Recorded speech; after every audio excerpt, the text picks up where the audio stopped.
Okay, so we are quite privileged to have our next speaker, Puan Hafizah Kamaruddin Lubis.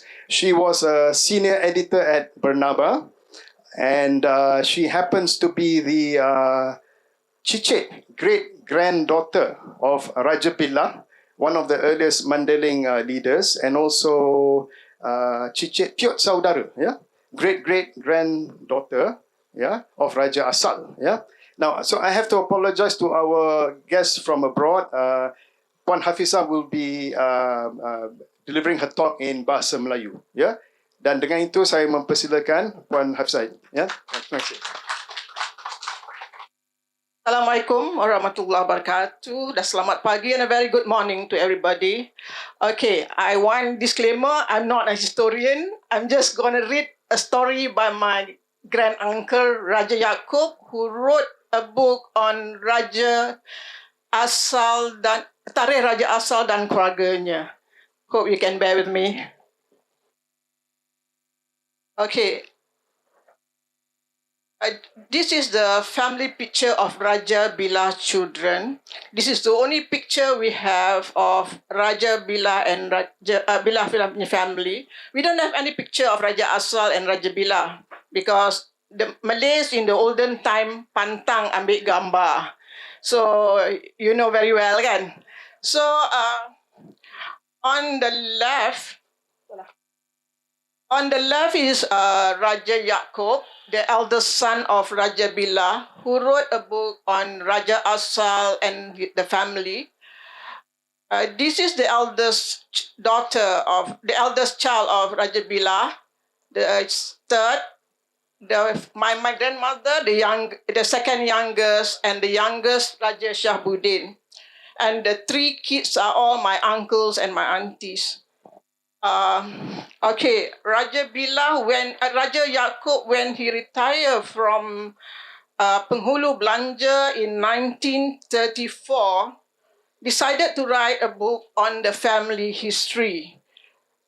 He was then 56 years old, stating that he's writing based on dikutip cerita daripada surat-surat lama dan peringatan daripada ayahanda Raja Billah dan setengah daripada orang tuha-tuha bangsa Mandailing. So,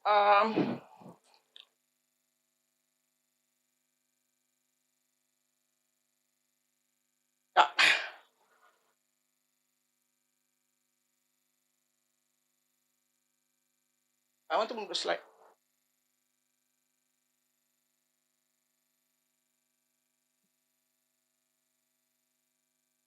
Okay. Raja Yaakob said his grand uncle. Yeah, I want to move the slide. Yeah.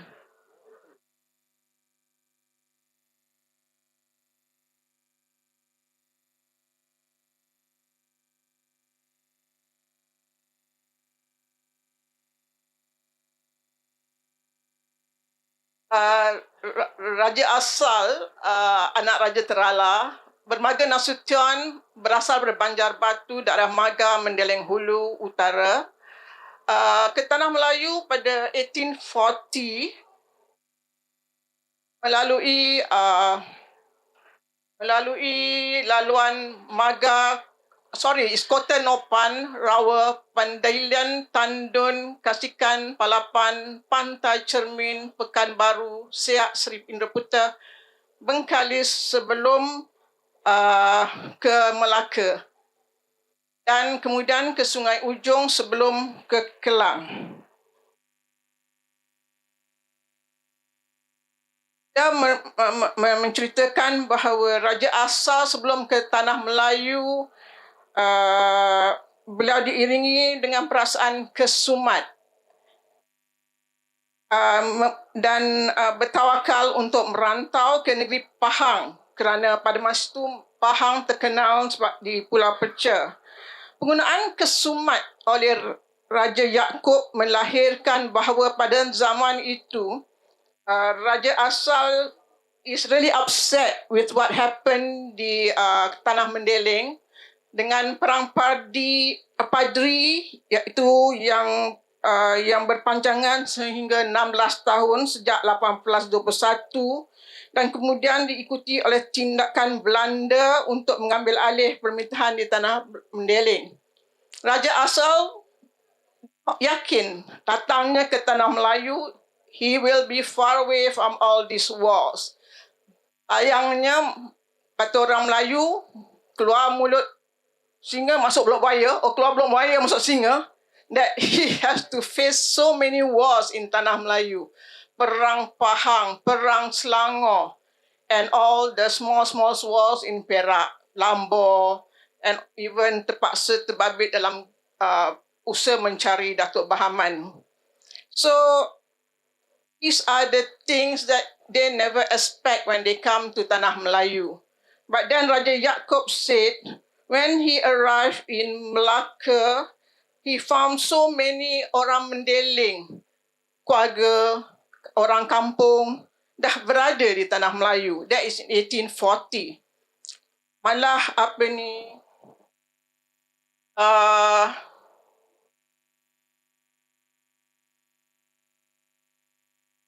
malah Raja Yaakob telah menyenaraikan orang-orang pada masa itu yang berada di Muara Bustak, all their businessmen, saudagar, Sultan Puasa, Jalila, Jasuman, Haji Abdul Majid, and Raja Dori. But in his book, he said Raja Dori was the Ketua Mendeleng at that period of time.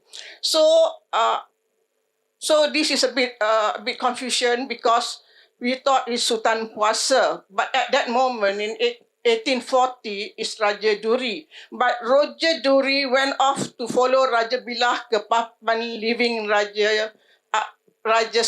Sultan Puasa in KL. That is why we can say that Sultan Puasa is the leader in KL because he was there until his death. Okay, and at that time, orang Mendeleng dah meniaga hingga ke Melaka. So it means that they have established themselves for a very long time to ensure that they all dapat berniaga, dapat berdagang dengan Melaka, which is international port. So it shows that there's an active activities among the Mendeleng. Selain pada ini is sweet. And also, orang Mendeleng juga telah membuka penempatan baru di kawasan berdekatan dengan Muara Bustak.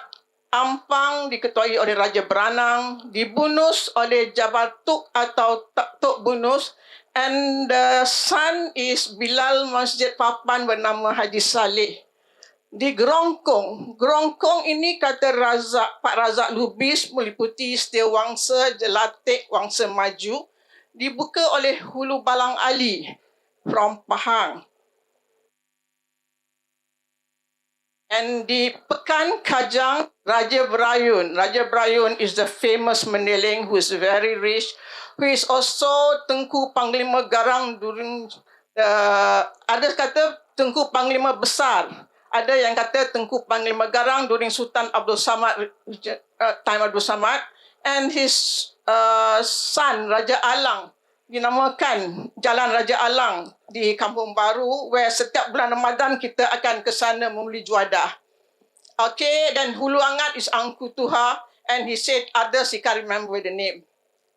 Okay, he also lists down the name of the orang tua-tua Mendeleng. Sultan Puasa, Bendahara Raja Rangkunti is the father of Setia Raja Ibrahim from Batu Gajah yang terkenal, yang terlibat dalam pertanian dan juga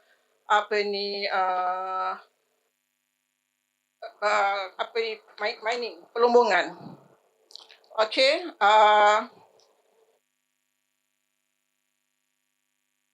Sultan Magah is the great-grandfather of the famous lawyer Raja Abdul Aziz Idrus, the father of Raja Mahmud of Sengat, Raja Mahmud yang membuka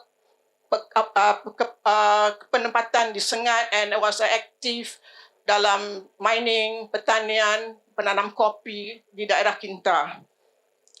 And they are related to Raja Asal, they are from Maga. And then we have also Imam Perang, orang tua Imam Perang Jabarumun, who is a penolong penghulu Gopeng.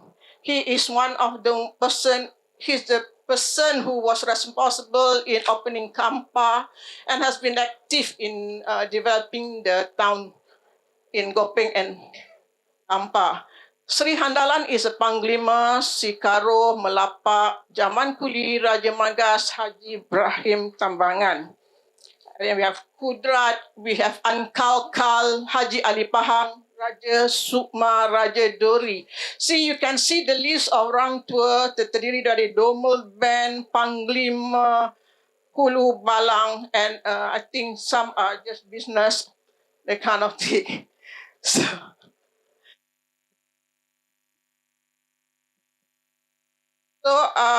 dalam masyarakat Mendeling,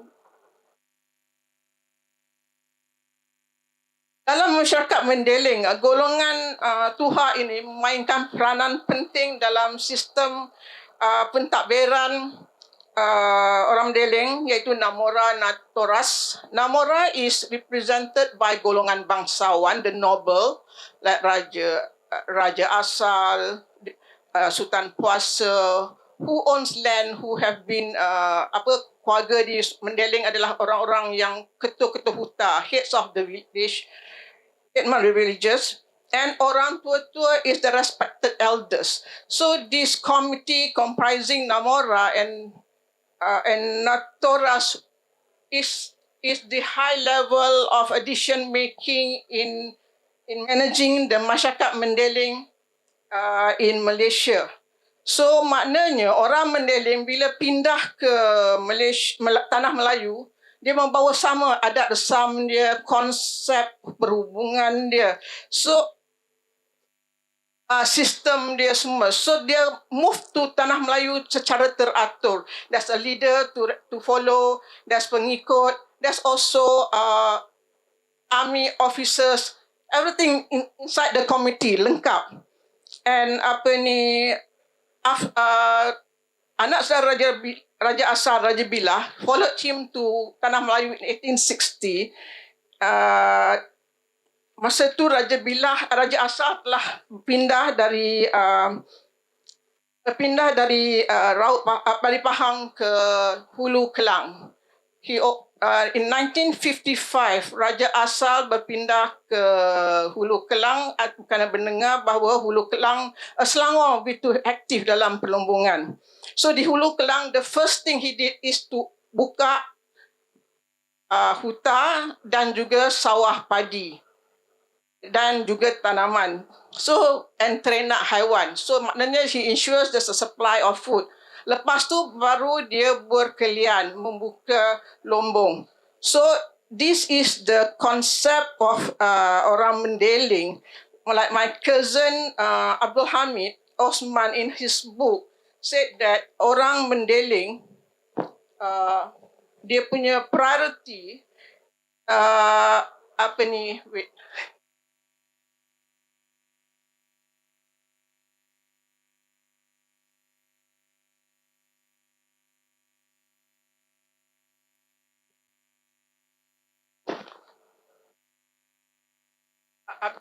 telling in his book, riwayat keluarga Haji Abdul Hamid Osman alias Tarasin Mangga Matondang, berkata adalah menjadi satu yang memalukan bagi orang-orang kita Mendeling jikalau ia terpaksa membeli beras dari kedai untuk keluarganya.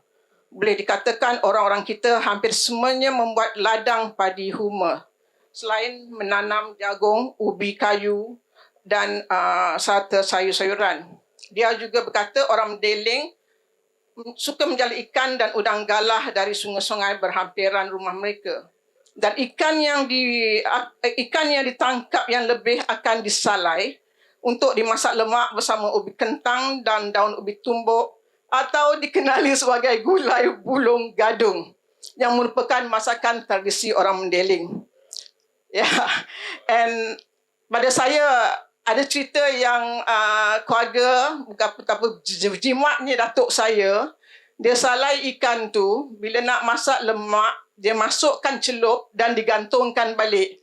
So he just have that feel of the fish in the masak lemak, and he keep doing it so that he won't need to buy any more fish.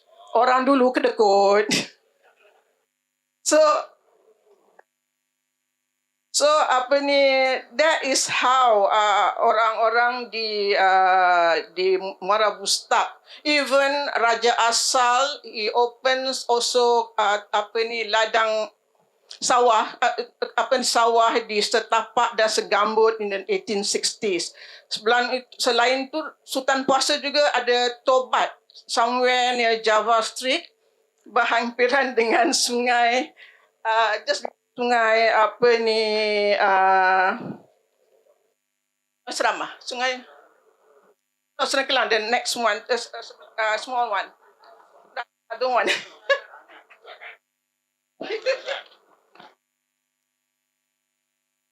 Dekat Java Street, okay. Kan? Sungai, ya Allah. Sungai Rasam. Yes, it is somewhere in Java Street. Just beside Java Street, the water flows from Bukit Nenas down. Yeah, so that is the way orang Mendeling di Muara Bustak. They have padi, they have ikan, they have ayam, they have kambing. So maknanya they're self-sufficient. So that's a scenario masa tu. And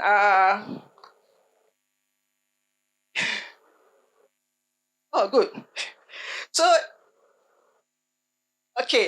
unfortunately, Raja Yaakob in his book blanket the story of Perang Pahang, Perang Selangor, Bukit Nenas, the marriage of Raja Asal dengan anak Bendahara Tun Ali, adik pada Tun Mutahir, that what has caused yang memaksa orang Mendeling terlibat dalam Perang Pahang, kerana kita ada dalihan non-tolu konsep di mana kita kena bagi priority kepada marga, pada keluarga isteri, pada keluarga anak baru, the one that married to your family. So with this concept telah membuatkan orang Mendeling, you like it or not, you have to participate in the war. So unfortunately, this Perang Pahang lead to the cause as a relation to Perang Selangor, where the final attack against the Mendeling is by the Pahang royalty, which bringing thousands of people from Pahang to attack Bukit Nenas.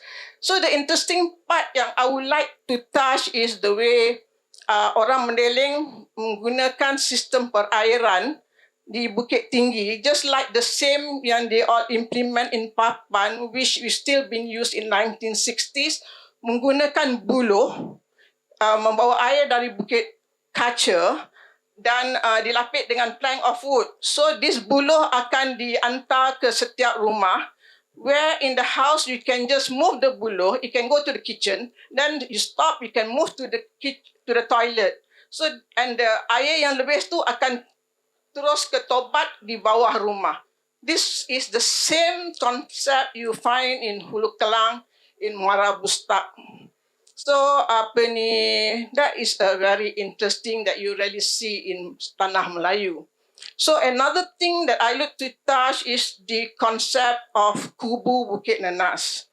Like there's a tunnel there that goes to Jalan Pudu and one goes to Sungai Kelang as exit, where masa tu how the Mendeling managed to get up from Kubu Bukit Nenas apabila dikepung oleh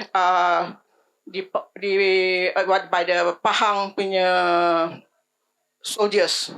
The same concept is in Papan, but don't ask me where's the tunnel, because I know, I was informed, there's one going to the hill at the back, another one going to the Papan town. So konsep Bukit Nenas juga diimplementasikan dekat Papan because rumah Raja Billah di Papan juga is on an elevation.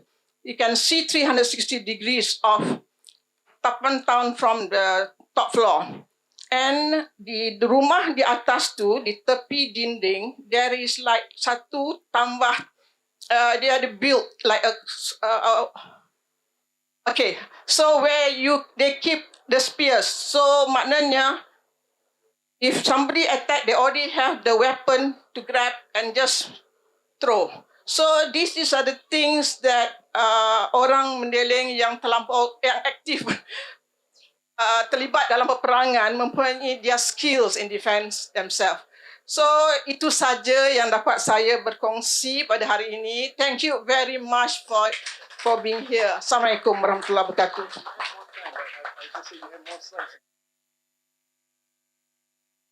Okay, one more. I just want to show you a slide. No, I've done that. Yeah. Okay.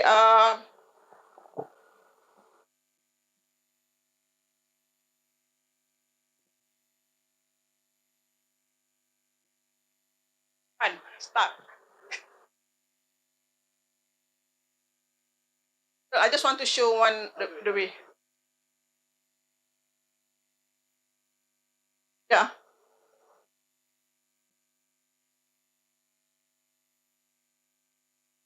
It's, yes. You sit down. Oh. Okay, penempatan Mendeleng, you can see that there are also di muara sungai. One in Cangkap Piatu, where makam Raja Asal is. Kampung Sungai Cincin Gombak pun mengikut Afifuddin, Sungai Gombak dengan Sungai Cincin. Huta Pungkut di Mendeleng pun antara Sungai Batang Gadis dan Sungai Batang Pungkut dan Huta Raja. The concept ini di KL, you can see Sungai Gombak dengan Sungai Kelang. Ini di Cangkap Piatu, Sungai Pinji dengan Sungai Kinta. So, this is the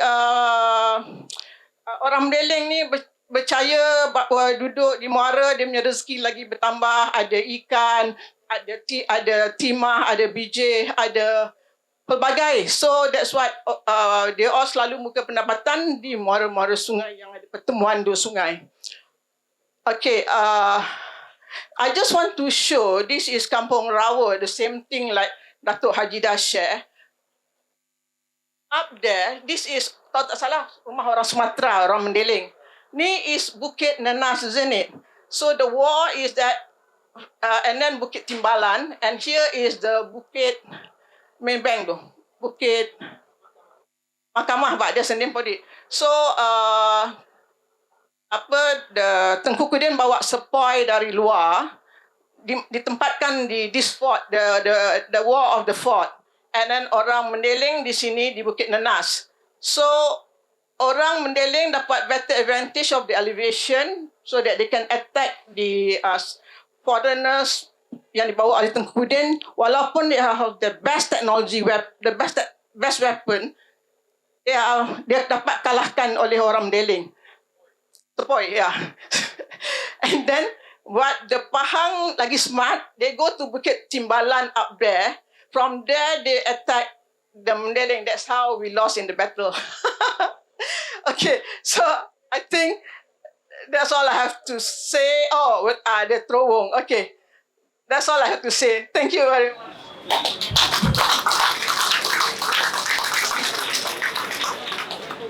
Ribuan terima kasih Puan Hafizah. Sungguh menarik. Dan kalau kita ada masa lagi, insyaAllah banyak lagi cerita yang dapat disampaikan, ya. Dan we are now going to take a short break, about 5 minutes break, before we invite the speaker. So ada intermission sekejap, ya, sebentar. Terima kasih.